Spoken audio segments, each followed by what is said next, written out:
Hello বন্ধুরা, কেমন আছো তোমরা সবাই?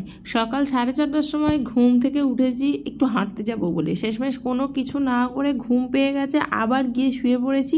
এবার ঘুম থেকে উঠেছি বেলা 10:30টার সময়। উঠে খেয়ে নিয়েছি এক গ্লাস চিয়া সিডস, কারণ অন্য কিছু খেতে একদমই ইচ্ছা করছিল না। তারপর বসেছি নিজের বিয়ের রিসেপশনের পেন ড্রাইভগুলো চালাতে। এগুলো মাঝে মাঝে না চালালে কাউকে ডিস্টার্ব হয়ে যায়, কী হয়ে যায়, এর আগে একবার আমার সাথে প্রবলেম হয়েও ছিল। তো সেটা চালালাম, কিছুক্ষণ দেখলাম, দেখে দেখে দেখে দেখে তো প্রায় মুখস্থও হয়ে গেছে। আর ভাবছি আমার ওয়েটটা আবার কবে অন্তত এই জায়গায় ফিরে আসবে।